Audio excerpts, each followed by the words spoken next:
Baby, that episode last night had me hot. And Tiffany has turned into the new bone collector. We got to talk about it. Let's get ready to get on up into this thing right now.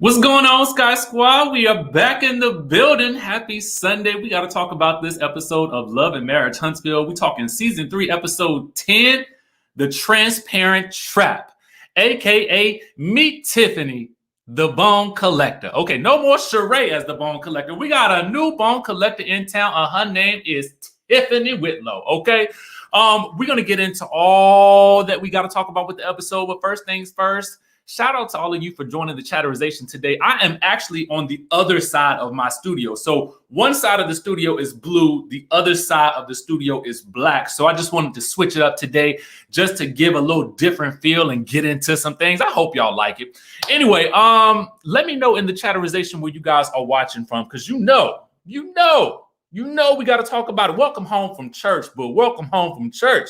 I see you, Kansas City. Huntsville is in the chatterization, as they should be. I see you. Los Angeles in the building. I will be in Los Angeles this coming weekend, y'all. We got Durham, North Carolina, Woodstock, Georgia, Florida in the place, okay? Miami's in here, y'all. Thank you so much. New York City, Chicago, Rochester, New York, St. Lucia. I see you. South Carolina, Pittsburgh, Texas, baby. Atlanta, Maryland, down the street, Baldwin Hill. We got Chicago in the place, Jamaica, boring Maryland. It ain't boring. Come on now, MR. I see you over there. Charleston, Wilmington, Brooklyn's in the place to be, y'all. Listen, we got to talk about last night's episode. Y'all ready to get into it? First thing we do when we talk about the episode on this channel is we got to rate this conversation. We got to rate this situation. We got to rate it in this chatterization. And for me, last night, as we do it on a scale from 1 to 10, I'm going to give this episode a 10. Oh, yes. Oh, yes. It was messy, high key, low key, all types of mess around the board. Now, y'all make sure y'all write y'all rating in the chatterization as well, because I want to see it. You know what I'm saying? Got 8.5, 9.5, 8, 9, 10. Come on. I see y'all. Yup. 11. Come on now. 9.7. That we almost up in there, Cheryl. I see you. Who else? 9. It was I see y'all. 15, baby. 15. Listen. Let's get into it. Without further ado, because we got a lot to talk about. Now we start this day off. And that's fine, boo, because we're gonna give you the juice. We're gonna tell you what happened right now. So you in good hands right now with us. All right, so let's get into it. We start the episode off. The guys are outside. It's Marceau, Maurice, and Lewis. They are recapping the Mel and Melody confrontation from the night before, where they were all on the overlook, and Martel and Melody got into what I felt like was the most immature argument I have ever seen on national television. Well, probably not the most, but it was up there. And y'all felt like that too when we discussed it in our review yesterday. So it's the day after, and they are recapping that conversation. So then Maurice says he understands how Melody is letting her pain out in her music. But Marceau says that they are both using the kids as pawns. And that was interesting to me, because yesterday we talked about how we felt like the kids were going to be the people that would do the most harm to. It's going to do the most harm to the kids.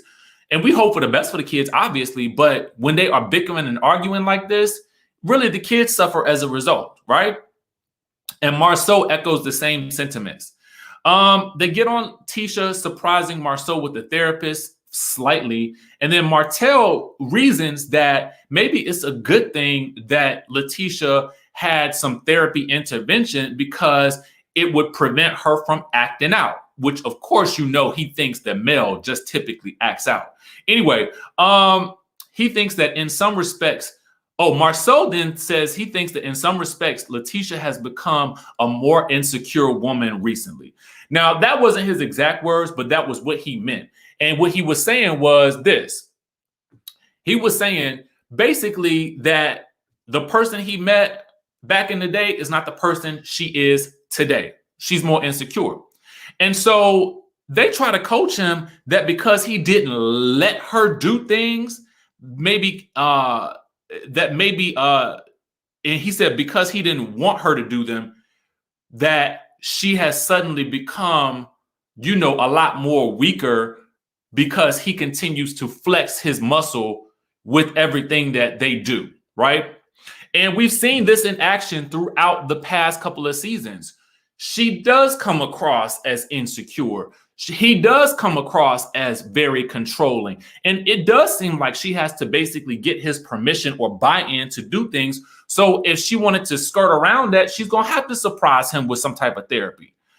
It's very interesting to me. They're trying to really coach him in a positive direction, but Marceau is not really trying to hear it.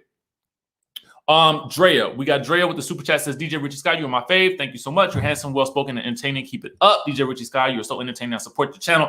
Thank you, Drea. We appreciate the love. We always appreciate the love. But Marceau decides that, listen, he's had enough of this conversation. He's about to deflect and turn it back on to Martel and Mel, and about how there needs to be some type of middle ground that they can come to so that basically the group can hang out without having to deal with their shenanigans. Martel ain't trying to hear nothing Marceau is saying, because as far as Martel is concerned, Marceau is in a similar boat, just that he is still married, okay? He ain't got nothing. He don't want to hear nothing that Marceau got to say. And quiet as it's kept, I mean, I kind of feel like Marceau is not the best person to be giving Martel advice anyway.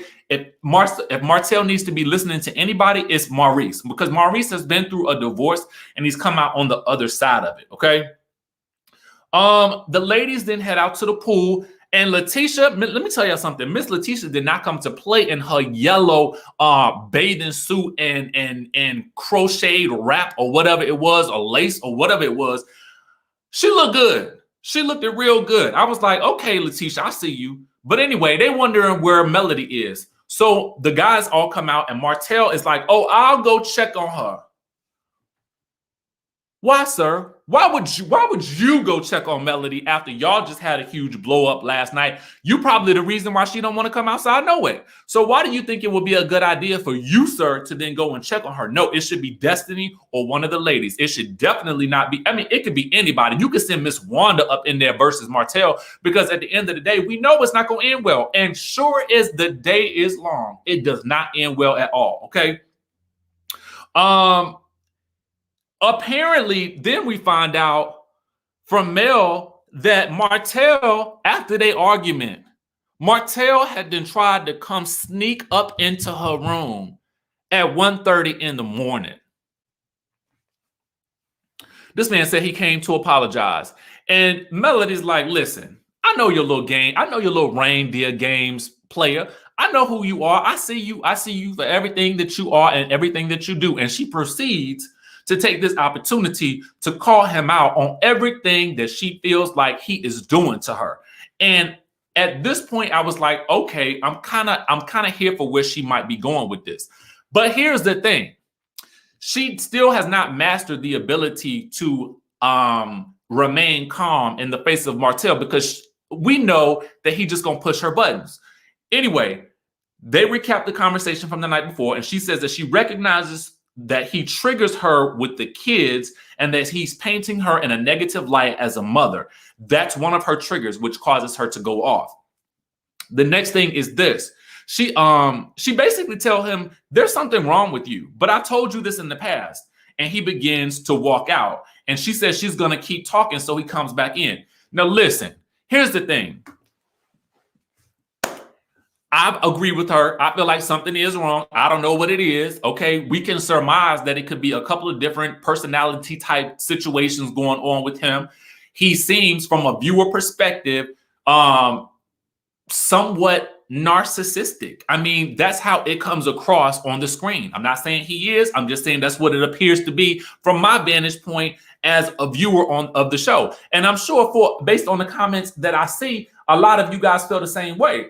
And then my other thing is this. He does not mind keeping these arguments going because it keeps her wrapped up into him some kind of way, even if it is, yelling and screaming. He is getting some type of response from her, which is exactly what he wants.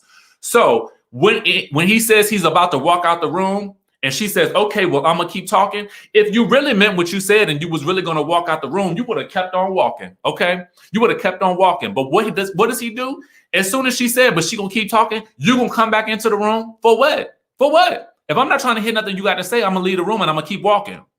Why am I come back? Because I still want more of you. Okay. So there's that. He comes back in and then she says him disrespecting her song was also triggering because earlier, I guess weeks before, he was complimenting her and thanking her and telling her how good it was, but then also asking why he wasn't invited to the release party or whatever. So then he walks out again. So then she begins talking about his side chick. And he says that she was indeed the side chick to two men. Okay. And so that's when they get all the way into it. Now, I had not heard about her being a side chick to any men's, but this is something that he is saying. And again, I feel like this is one of those Martel things that he just throws out there in the heat of an argument in order to get a person riled up. And it's something that he probably knows ain't true, because later on, when the producers ask him about it in the confessional, he refuses to even go down that lane. And he's like, I'm not even going to address it. I'm not even going to talk about it. But you already brought it up. So if you're going to say something like that, if you're going to throw down the gauntlet like that, I'm going to need you to be prepared to back it up with examples, names, dates, places, pictures, photographs, all kinds of stuff. But you don't have none of that. You don't have any of it. You're just basically throwing out stuff that you know is going to get her enraged so that she can keep coming and bringing that type of energy back in your direction. Because what I feel like is that at least one of those two of those people like the dysfunction of it all. Okay.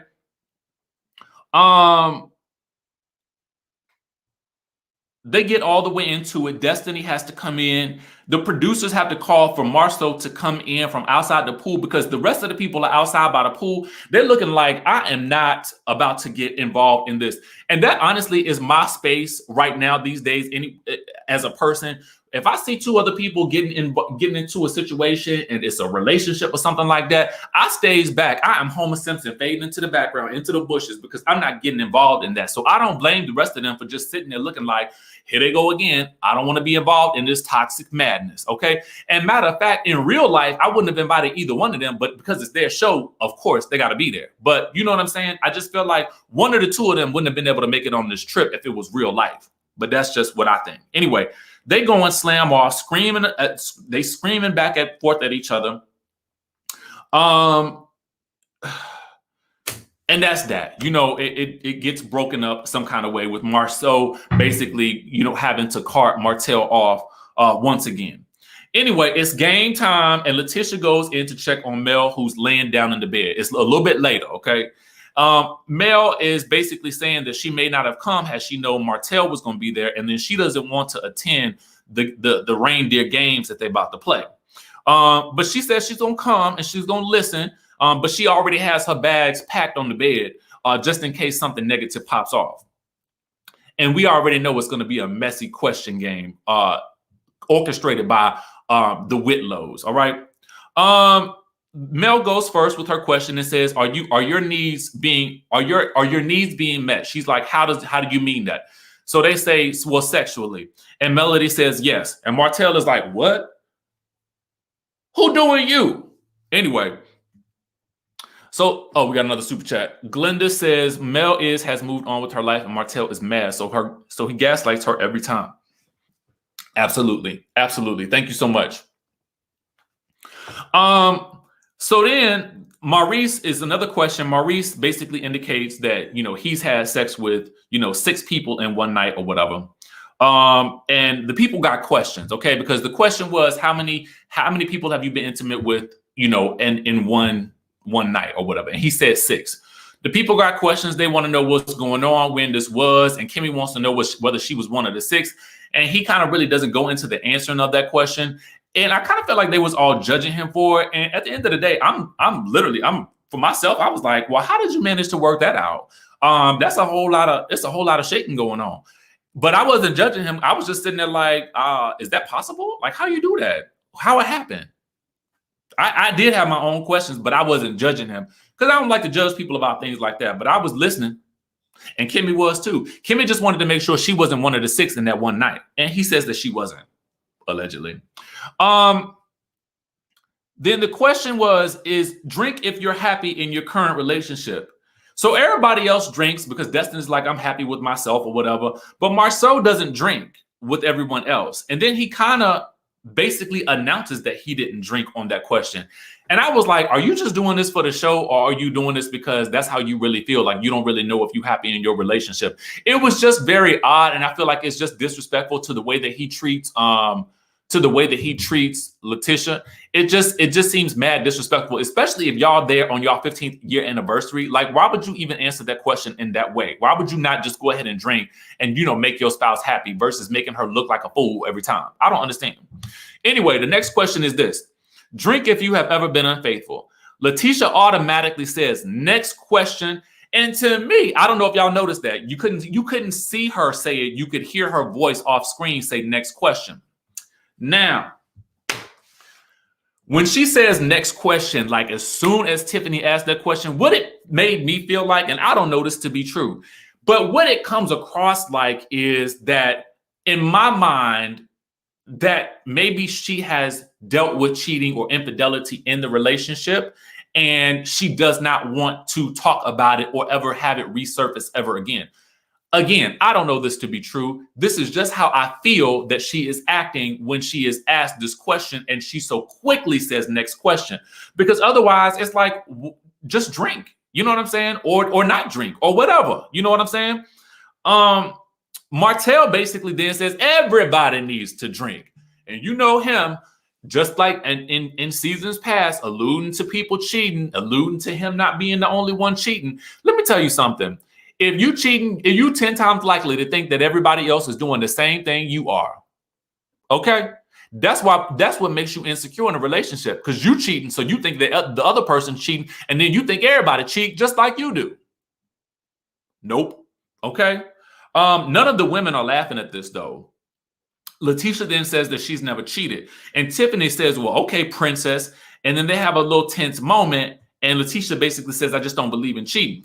So then Letitia and Marceau reason that Tiffany and Louis just want to be intimate with them. I was like, well, where did y'all get this from? Because Letitia doesn't want to keep talking about intimacy in this way. And so she wants to get on to another topic. But Tiffany's like, well, we're here for y'all 15th anniversary. So I don't understand why we can't talk about the sex while we are all sitting here and grown adults. But quiet as it's kept. I don't know why they want to know so much about their personal, intimate lives anyway, because I don't sit around talking about that with my friends, but maybe that's just me.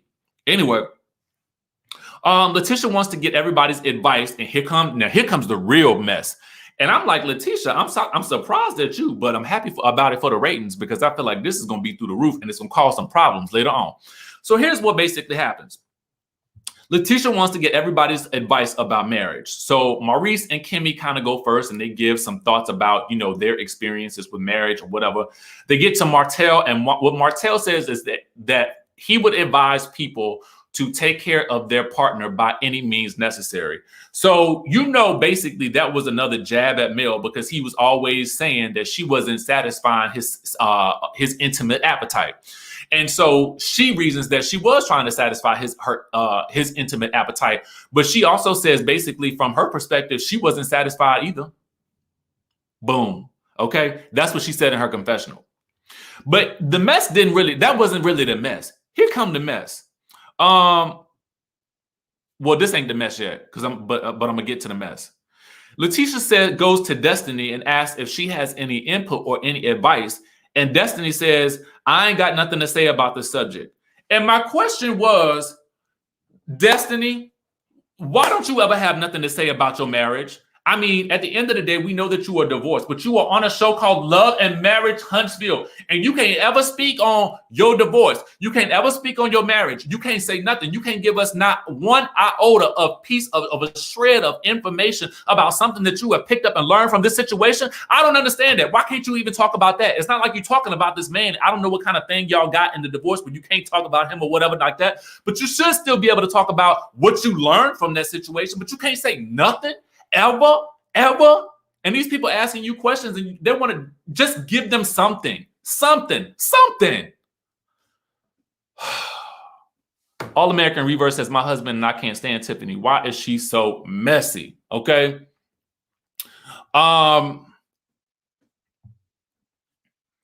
So then Marcel, kind of being messy, asks, well, what did you do, Destiny, to make that man leave? And of course, this is a typical Marceau question because he is just as misogynistic as the day is long, okay? But he's a somewhat likable misogynist, except when I see him dealing with his wife on camera. I don't know what they like off camera. We only talk about what we see on the show, right? So they could have a whole different relationship off the show, but I'm telling you what I see. My thing is this, the women aren't too happy about it, okay? This is a very good question. She should just probably be a friend of the show. I mean, I'm here for her, getting a check, and I want her to be paid, and I want her to be happy. I want her businesses to do well, but dang, give us something, okay? Thank you, Toya Caldwell. I appreciate you. So then, the ladies aren't happy about that, and then, Marceau asked another question. Where is your ex-husband? What happened to your ex-husband? And Marceau is basically only asking the question that everybody in the audience wants to know, but she is still not willing to budge and give any information. The only thing that she stumbles, when she does stumble through an answer, she says she regrets not being able to be a family with her ex. And I think that that's reasonable and that's something that she should have said right from the jump, because then it at least distracted them enough to make them feel bad about the situation so that they don't ask any follow-up questions. So had she been smart, she would have said that in the beginning. Okay. Anyway, so then this is where it gets messy.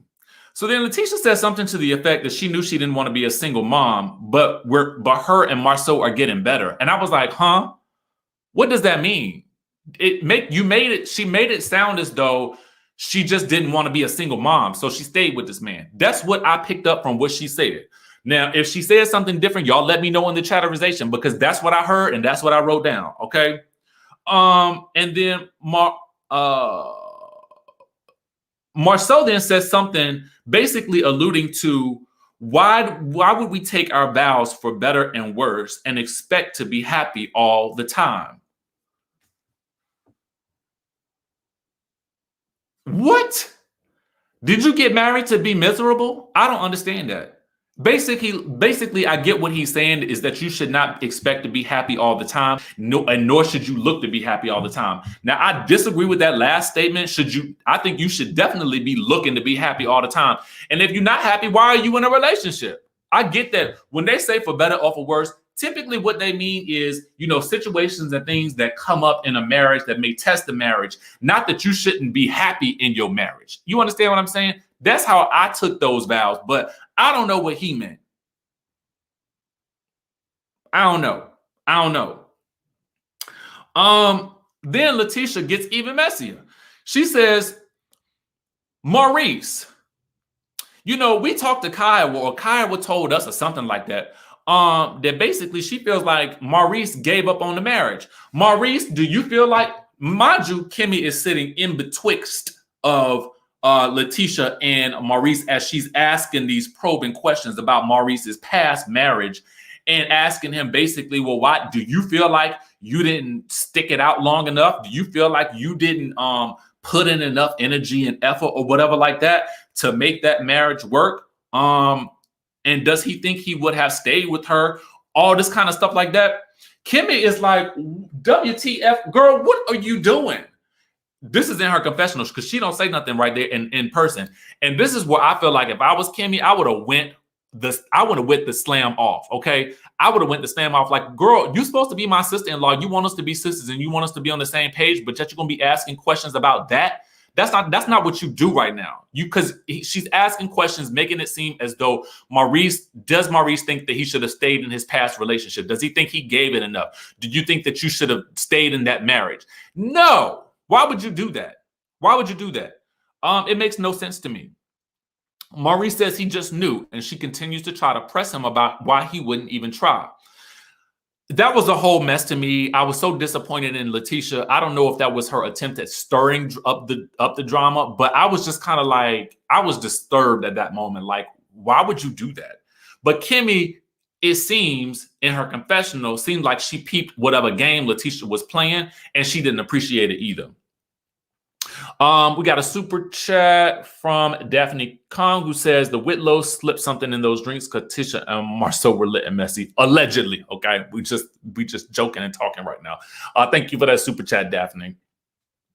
I don't know what was going on, but it was something crazy that was happening or whatever like that. Anyway, so then everybody splits up. It's gonna be the guys and the girls going out, right? Marceau and Letitia recap the day, and he doesn't want to be responsible for Mel and Melody's antics. So then in the Whitlow's room, Lewis relays to Tiffany. This is important. Lewis relays to Tiffany that Letitia scheduled a surprise therapist session for Marceau, and that Marceau said that Tisha is not the same person and her lack of confidence. And he talks about her lack of confidence and with not being the same person. Tiffany is surprised that after 15 years, they're still dealing with these issues. And here you go. Tiffany's already swirling around like a buzzard seeing a dead body. Okay. She knows she's salivating at this point because she's like, "Ooh, this is juicy. I can't wait to bring this up later in the most inopportune time for Letitia." But whatever. The ladies head to a strip club to toast to friendship, allegedly. And then they talk about Tiffany never having come to Vegas before and how they were concerned about Tiffany in the beginning because she seemed kind of messy. So Destiny in her confessional calls Tiffany a Karen. Would you equate Tiffany to a Karen? Let me know that in the chatterization. I didn't know if that to me was an accurate definition, or an accurate descriptor for Tiffany. I feel like I would describe her as something else. I don't know that I would describe her as a Karen, but that's just me. Letitia is planning we learn now that Letitia is planning a surprise vow renewal for Marceau. Letitia, why would you do this? Why would you try to plan some type of surprise for this man when you know he don't like surprises? Why? Why would you do that, Sway? Why, Sway? Why? Why would you do that? You know that's not. And in my mind, I'm like, Letitia, let me speak to you for a second. You have already got enough issues that you need to deal with this man, okay? That so much so that you need to have him come to surprise therapy. Why on earth would you think that he would want to have a surprise vow renewal with you at this point in time? It just don't make no sense to me. It don't make no sense to me. Okay. So anyway, Tiffany does not think this is a good idea, and she brings up, that she did a surprise vow renewal or something like that, and I can't remember if it went well or not. And she brings up what Lewis mentioned about surprise therapy. And then the next thing you know, Tiffany is interrogating Letitia about her relationship with Marceau. Now, granted, the questions that she was asking Letitia are valid questions, but are they really valid when we're out having tequila shots at the strip club? I don't want to talk about those things right then and there. If you got some questions about my relationship, if you got some genuine concerns, then take me out to dinner when we get back to Huntsville and then ask me about that. But don't disrupt my fun with these types of questions right now, okay? So at that point, Destiny points out that Tiffany's surprise wedding didn't work out either, so she should not be criticizing Letitia's desire to have a surprise wedding. And we got a super chat here from Bruce, who says, I think Destiny and Tiffany are the Portia and Kenya of Love and Marriage Huntsville. Tisha is mad disrespectful to Kimmy and her marriage to Maurice. Absolutely. Absolutely. Okay. So Tiffany lets Letitia know that Louis told her that Marceau told him that Letitia is not too confident in herself and thus not confident at all in her relationship. And then it almost feels like Tiffany is taunting Letitia. She's like, well, you might want to go and talk to him about that, girl, because that's what I heard. That's what my husband told me, that your husband told him that you is not confident and you are not confident in your relationship, girl. So you might want to go back and, ask him what was really going on. That's what it felt like, okay? And when you watch the scene back, that's exactly what you're going to see. She over there, that's what the word on the street is, okay? Meanwhile, Letitia is put on the spot. And you could tell Letitia, who has some insecurities already, is the pot is boiling on the inside. It is percolating on the inside. She is like this. She is not trying to hear it. She's like, well, this is a surprise to me. But Mel is in her confessional like, girl, you need to be thanking the Lord for Tiffany. Thank the Lord for her, because she just gave you some tea. She just gave you some tea about your own man. So you should be thanking the Lord. Thank the heavenly saints for Tiffany, because she brought you the tea, girl. So she did you a favor. And if I was you, I'd be getting all the tea I can so I can stir up the tea and make it sweeter. And I was sitting there like, is that what you got from this conversation? Because I didn't get that. That wasn't how I felt about it. I didn't feel like that. Don't no person want some tea about their mate from somebody else. We don't want that, okay? I can't say that you would want that either, Mel, because it don't make no sense to me. I don't think that back in the day she would have wanted to hear that from somebody else. I just don't.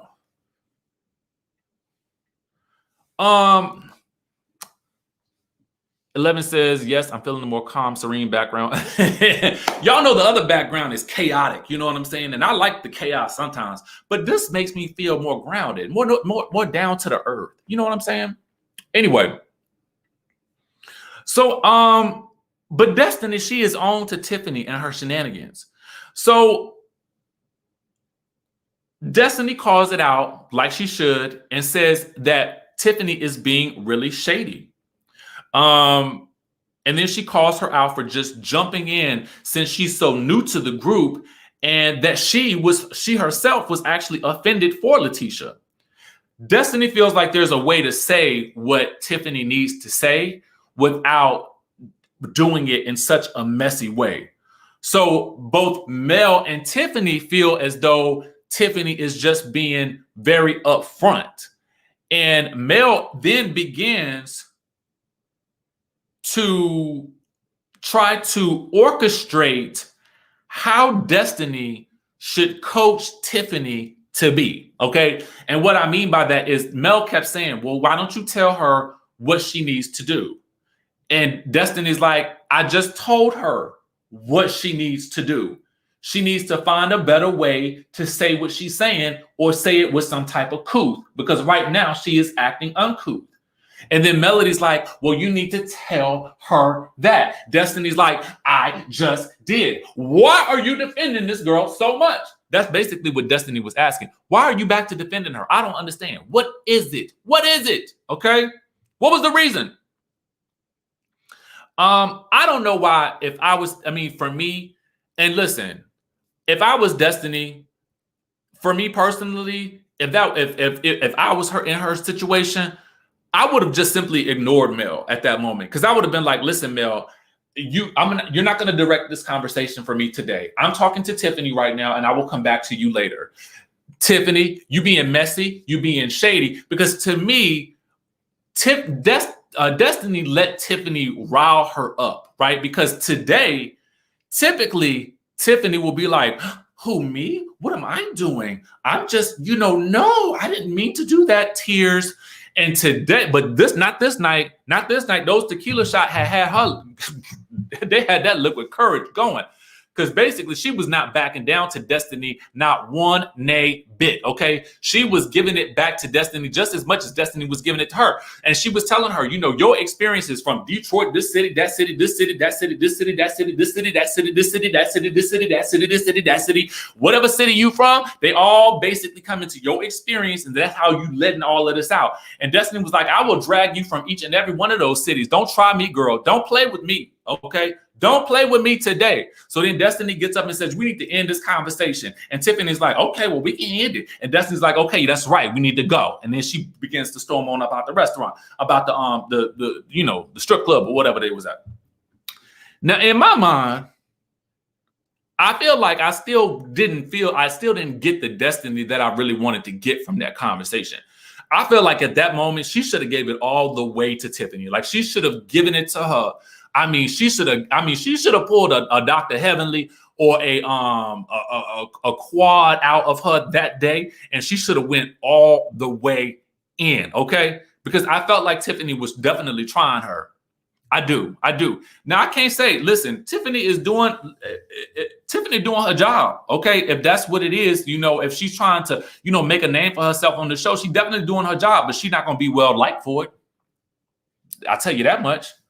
Tisha Washington says Mel has Tiffany on the show to do her dirty work. Ooh, y'all.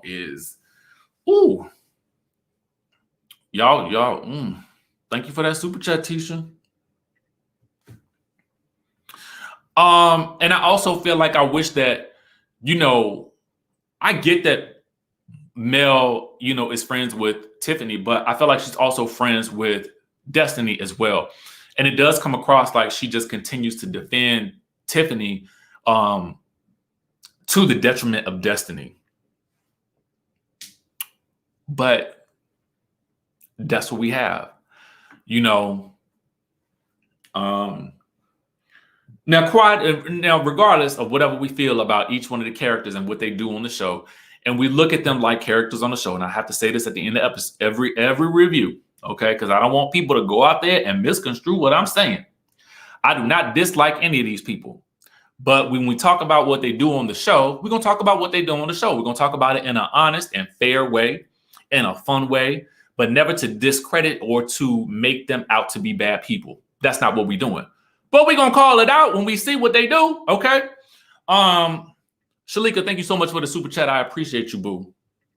Now, Black Girl says Destiny is Martel's friend and Melody hates that.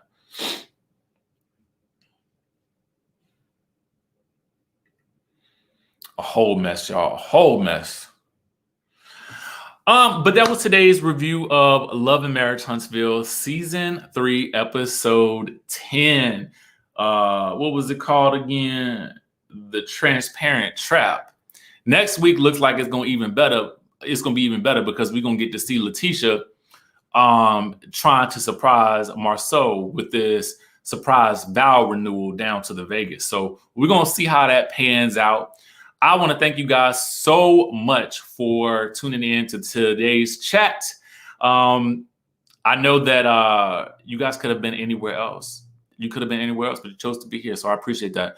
You guys know that tonight is Potomac and Salt Lake City. We will be reviewing Potomac tomorrow, probably around 11. I have maybe like 11:15.